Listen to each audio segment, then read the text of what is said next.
Hello বন্ধুরা, কেমন আছো তোমরা সবাই? আশা করছি বেশ ভালো আছো। আমি আফসারা হক তোমাদের সবাইকে স্বাগত জানাচ্ছি গো জি8-এ।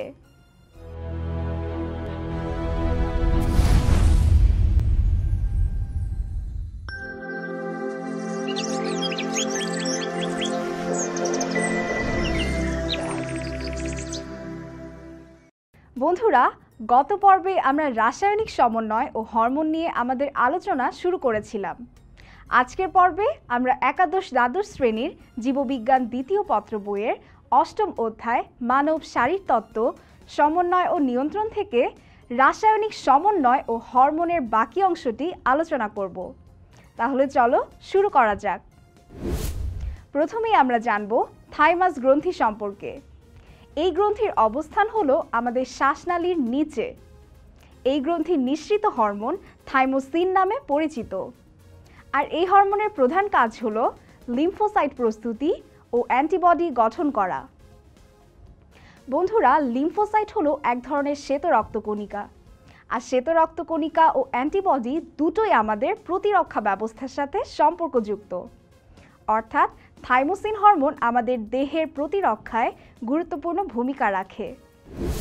বন্ধুরা, এর পরের গ্রন্থিটি হলো আমাদের অগ্ন্যাশয়ের আইলেটস অফ ল্যাঙ্গারহ্যান্স গ্রন্থি। তোমরা ইতিমধ্যে জেনেছো অগ্ন্যাশয় হলো একটি মিশ্র গ্রন্থি, অর্থাৎ এর বহিঃখরা ও অন্তঃখরা দুইটি অংশ রয়েছে। এর অন্তঃখরা অংশটি হলো আইলেটস অফ ল্যাঙ্গারহ্যান্স।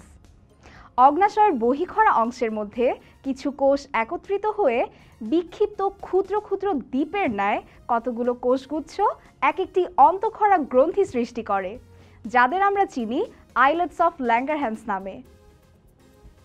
বন্ধুরা, আইলেটস অফ ল্যাঙ্গারহ্যান্স তিন ধরনের কোষ দিয়ে গঠিত। কোষগুলো হলো আলফা কোষ, বিটা কোষ এবং ডেল্টা কোষ। আর এই তিন ধরনের কোষ থেকে নিঃসৃত হয় তিন ধরনের হরমোন।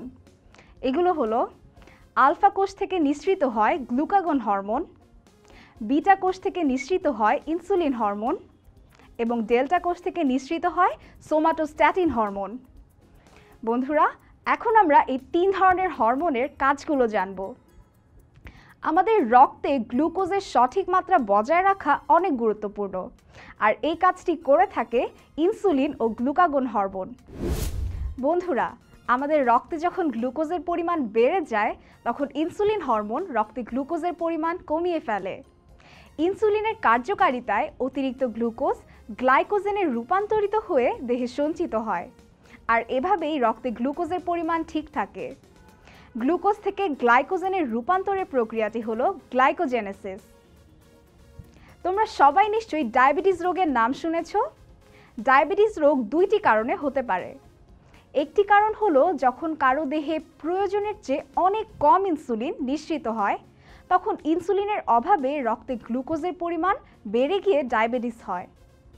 আরেকটি কারণ হলো কারো দেহে ইনসুলিন উৎপাদনকারী কোষটি কোনো কারণে নষ্ট হয়ে গেলে ওই দেহে আর ইনসুলিন তৈরি হয় না, তখনও ইনসুলিনের অভাবে রক্তে গ্লুকোজের পরিমাণ বেড়ে যায়। বন্ধুরা, এবার আসি গ্লুকাগন হরমোনে। এর কাজ ইনসুলিনের ঠিক বিপরীত।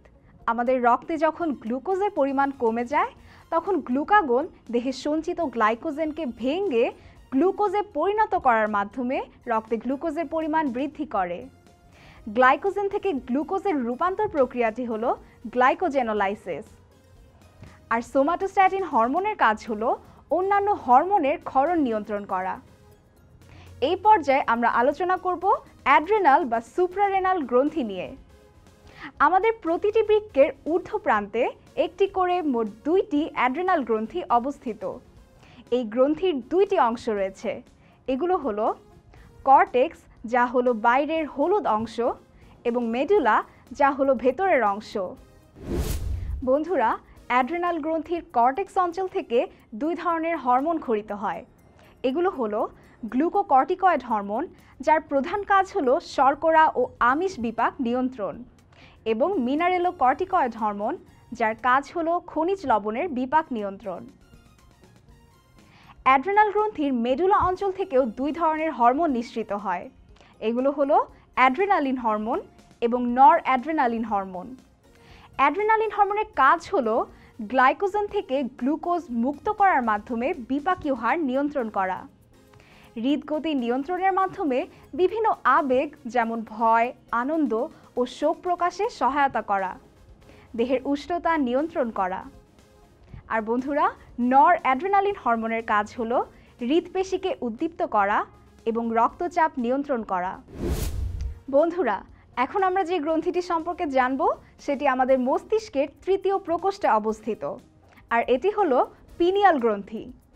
এই গ্রন্থি থেকে মেলাটোনিন নামক হরমোন নিঃসৃত হয়। এই হরমোনের কাজ হলো দেহে ফসফরাস বিপাক দ্রুত করা এবং যৌন অঙ্গের সক্রিয়তা ঘটানো। এখন আমরা আলোচনা করব গোনাড নিয়ে। গোনাড হলো জননকোষ উৎপাদনকারী অঙ্গ। এগুলো হলো পুরুষ দেহে বিদ্যমান শুক্রাশয় এবং নারী দেহে বিদ্যমান ডিম্বাশয়। এরা ঠিক অন্তঃক্ষরা গ্রন্থি নয়, বরং অন্তঃক্ষরা টিস্যু হিসেবে কাজ করে। পুরুষ দেহের স্ক্রোটাম নামক থলিতে একটি করে মোট 2টি শুক্রাশয় রয়েছে। এ থেকে নিঃসৃত হরমোন হলো অ্যান্ড্রোজেন, আর এর প্রধান কাজ হলো যৌন অঙ্গের বৃদ্ধি ঘটানো এবং শুক্রাণু উৎপাদন। আর স্ত্রী দেহের শ্রোণী গহ্বরে জরায়ুর দুই পাশে রয়েছে ডিম্বাশয়। এ থেকে নিঃসৃত হরমোন দুটি হলো এস্ট্রোজেন, যার প্রধান কাজ হলো ঋতুচক্র নিয়ন্ত্রণ, এবং প্রোজেস্টেরন, যার প্রধান কাজ হলো গর্ভাবস্থায় জরায়ু, ভ্রূণ, অমরা ইত্যাদির বৃদ্ধি নিয়ন্ত্রণ। এখন আমরা আলোচনা করব দেহের বৃদ্ধিতে হরমোনের ভূমিকা নিয়ে। আমাদের দেহের বৃদ্ধিতে 2টি হরমোন প্রধান ভূমিকা পালন করে। এগুলো হলো সোমাটোট্রপিক হরমোন বা গ্রোথ হরমোন এবং থাইরক্সিন হরমোন। তাহলে চলো বন্ধুরা, হরমোন দুটির ভূমিকা দেখে নেই। প্রথমে আসি গ্রোথ হরমোন দেহের বৃদ্ধিতে কী কী ভূমিকা পালন করে। গ্রোথ হরমোন তরুণাস্থি ও অস্থির বৃদ্ধি এবং অস্থিতে ক্যালসিয়াম আয়ন সঞ্চয়ে ভূমিকা রাখে।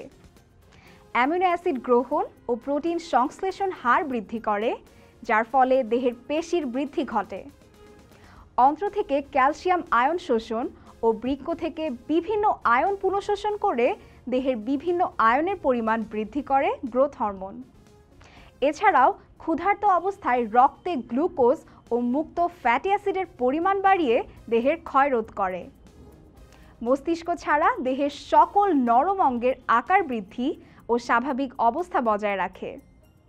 বন্ধুরা, এই হরমোন শিশুর দৈহিক বৃদ্ধিতে প্রধান ভূমিকা রাখে, কারণ এটি বেশি পরিমাণ দুগ্ধ উৎপাদনে স্তন গ্রন্থিকে প্রভাবিত করে। গ্রোথ হরমোন এরিথ্রোপোয়েসিস প্রক্রিয়াকে উদ্দীপিত করে, যার ফলে দেহের লোহিত রক্তকণিকার সংখ্যা বাড়ে। এবার আসি থাইরক্সিন হরমোন দেহের বৃদ্ধিতে কী কী ভূমিকা পালন করে। থাইরক্সিন হরমোন পিটুইটারি গ্রন্থিকে গ্রোথ হরমোন ক্ষরণের জন্য উদ্দীপ্ত করে। প্রোটিন সংশ্লেষণের হার বাড়িয়ে দেহের বৃদ্ধি ঘটায়। কঙ্কাল পেশির বৃদ্ধি ও রক্ষণাবেক্ষণ নিয়ন্ত্রণ করে। খাদ্যের বিপাকীয় হার বৃদ্ধি করে। এছাড়াও থাইরক্সিন হরমোন টিস্যুর বিভেদ ও পরিপক্কতার জন্য প্রয়োজনীয়। বন্ধুরা, আমাদের নানা রকম শারীরবৃত্তীয় কাজে হরমোন অনেক গুরুত্বপূর্ণ। তাহলে চলো এবার আমরা জেনে নেই শারীরবৃত্তীয় কাজে হরমোনের ভূমিকা সম্পর্কে। প্রথমেই আছে খাদ্য পরিপাক। এক্ষেত্রে গ্যাস্ট্রিন, সিক্রেটিন ও কোলেসিস্টোকাইনিন হরমোন পরিপাক ক্রিয়ার সাথে সংশ্লিষ্ট এনজাইমগুলোর ক্ষরণ নিয়ন্ত্রণ করে। এরপর আছে বিপাক ক্রিয়া। থাইরক্সিন, ইনসুলিন, গ্লুকাগন, গ্লুকোকর্টিকয়েড এই হরমোনগুলো শর্করা বিপাক করে। এছাড়া থাইরক্সিন হরমোন প্রোটিন, স্নেহদ্রব্য ও খনিজ আয়ন বিপাক এবং টেস্টোস্টেরন ও এস্ট্রোজেন হরমোন প্রোটিন বিপাক নিয়ন্ত্রণ করে। এরপর আছে রেচন। বন্ধুরা, এক্ষেত্রে অ্যান্টি ডাইউরেটিক হরমোন দেহে পানি শোষণ ও পানির সাম্যতা বজায় রাখে। এছাড়া বৃক্ক থেকে ক্ষরিত এরিথ্রোপোয়েটিন নামক হরমোন লোহিত রক্তকণিকা উৎপাদন নিয়ন্ত্রণ করে এবং অ্যাড্রেনাল কর্টেক্স থেকে ক্ষরিত অ্যালডোস্টেরন হরমোন সোডিয়াম ও পটাশিয়াম আয়নের সমতা রক্ষা করে। বন্ধুরা, প্রজনন হলো আমাদের আরও একটি গুরুত্বপূর্ণ শারীরবৃত্তীয় প্রক্রিয়া। এক্ষেত্রে অ্যাস্ট্রোজেন নারীদের ঋতুচক্র ও স্তনগ্রন্থির বিকাশ নিয়ন্ত্রণ করে। প্রোজেস্টেরন হরমোন জরায়ুর প্রাচীরে নিষিক্ত ডিম্বাণু স্থাপন এবং গর্ভাবস্থায় স্তনগ্রন্থির বিকাশ ঘটায়।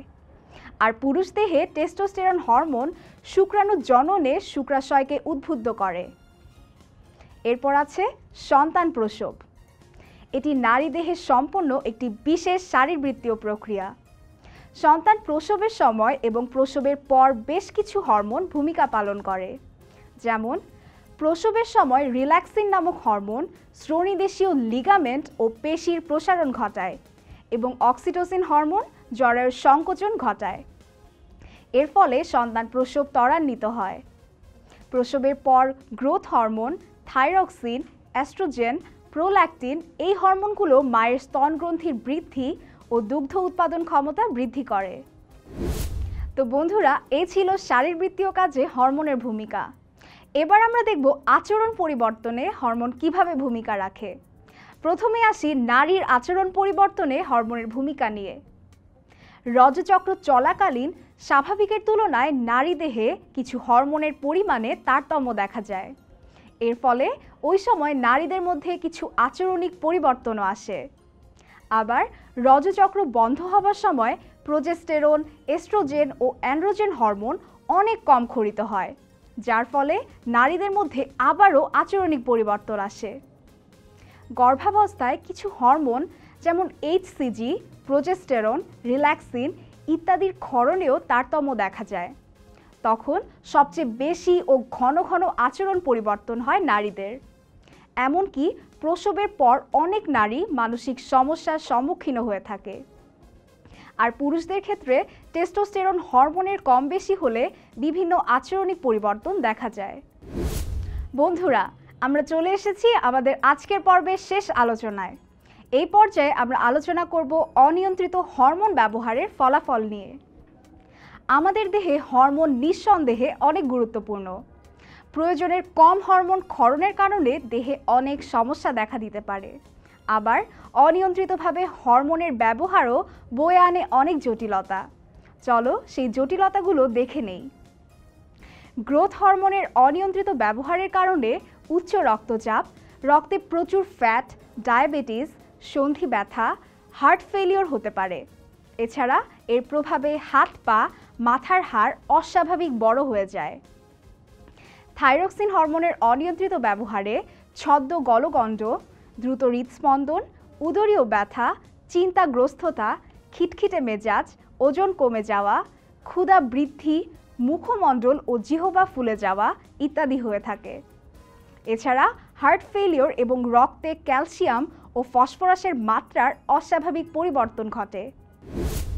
বন্ধুরা, অ্যাড্রিনালিন হরমোনের অনিয়ন্ত্রিত ব্যবহারের ফলে উচ্চ রক্তচাপ, মাথা ব্যথা, ঝাপসা দৃষ্টি, দুশ্চিন্তা, বুক ব্যথা, অনিয়মিত হৃদস্পন্দন ইত্যাদি হয়ে থাকে। টেস্টোস্টেরন হরমোনের অনিয়ন্ত্রিত ব্যবহারে শুক্রাশয়ে ব্যথা, দ্রুত বা মন্থর হৃদস্পন্দন, রক্তময় মলত্যাগ, মূত্রথলিতে ব্যথা, পিঠের দুপাশে বা মাঝখান ধরে ব্যথা, ডায়রিয়া ইত্যাদি সমস্যা দেখা যায়। অ্যাস্ট্রোজেন হরমোনের অনিয়ন্ত্রিত ব্যবহারে অতিরিক্ত রক্তস্রাব, মাথা ব্যথা, বমি ভাব ইত্যাদি দেখা যায়। বন্ধুরা, আর অতিরিক্ত ইনসুলিন হরমোন ব্যবহারের কারণে দেহে অবসাদ, মাথা ব্যথা, ক্ষুধা, মনোযোগে ব্যর্থ হওয়া, বমি ভাব, স্নায়ু দৌর্বল্য, দ্রুত হৃদস্পন্দন ইত্যাদি সমস্যা দেখা যায়। বন্ধুরা, আমাদের আজকের আলোচনা এই পর্যন্তই। আজকের পর্বের মধ্য দিয়ে সমন্বয় ও নিয়ন্ত্রণ অধ্যায়টি সমাপ্ত হলো। আশা করছি এই অধ্যায়ের প্রতিটি পর্ব তোমরা মনোযোগ সহকারে দেখেছো। দেখা হবে অন্য কোনো পর্বে। আর সেই পর্যন্ত তোমরা সবাই ভালো থেকো, সুস্থ থেকো এবং অবশ্যই গোজিয়েটের সাথেই থেকো।